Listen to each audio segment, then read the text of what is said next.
To upload your catalog in UExpo, you need a spreadsheet file containing your products. This file must follow some rules to be loaded correctly by UExpo. Firstly, the catalog must be in the first tab of the spreadsheet, as you can see here. And the first column must contain a unique identifier, meaning the value cannot be repeated in any row.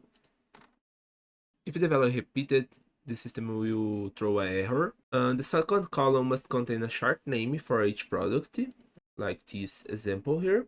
And you're free to fill the remaining columns with any data you want. In this case, we have a unit and we have a description of the item. Now, let's upload this spreadsheet in UExpo. In UExpo, open the catalog page, and you can see that I don't have a catalog submitted yet. And now I will click in this submit button here. I will select my spreadsheet, that is the fruits products. Click in open, and the system will process this spreadsheet and create a table for us with all of our catalog items.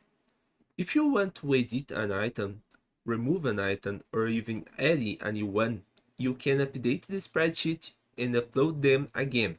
For example, here I will add a new item in the end of the spreadsheet, an apple with a unique code as well, a name, a unity, and a description like the other items. I will change the name of tomato to green tomato.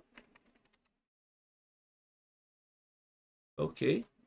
And I will remove the strawberries from the catalog. I don't want this item anymore. So I will go here and delete the row. Okay, so now I will save my spreadsheet, and now I will click again in the upload button and I will select my spreadsheet again. And when I load, we can see that the changes were loaded. The tomato now is green tomato. We can see the strawberries and we have an apple in the end of the spreadsheet.